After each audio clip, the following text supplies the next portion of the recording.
gouvernement veut faire passer pour des antisémites tous ceux qui dénoncent le massacre en cours à Gaza. Mais dénoncer les crimes de guerre que constituent les bombardements massifs contre des immeubles d'habitation, des hôpitaux ou des camps de réfugiés, ça n'a rien à voir avec de l'antisémitisme. Dans le monde entier, y compris en France, les manifestations ne désemplissent pas, semaine après semaine, pour demander que cesse le massacre.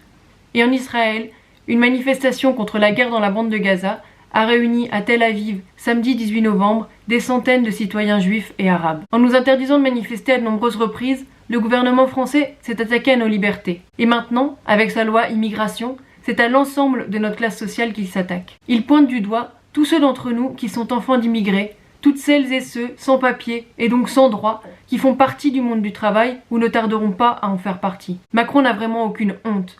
Non seulement ce gouvernement ne constitue aucun barrage ou cordon sanitaire face à l'extrême droite, mais il lui pave la voie. L'ensemble du gouvernement s'est affiché dans la grande marche prétendument contre l'antisémitisme aux côtés du Rassemblement national, un parti notoirement raciste et antisémite. Et c'est aussi avec la droite et l'extrême droite qu'il compte faire passer sa loi immigration. Le Sénat a déjà remis en cause la régularisation par le travail dans les métiers en tension, le caractère automatique du droit du sol pour les enfants nés en France de parents étrangers, le regroupement familial ou encore l'aide médicale d'État qui permet aux sans-papiers de se faire soigner.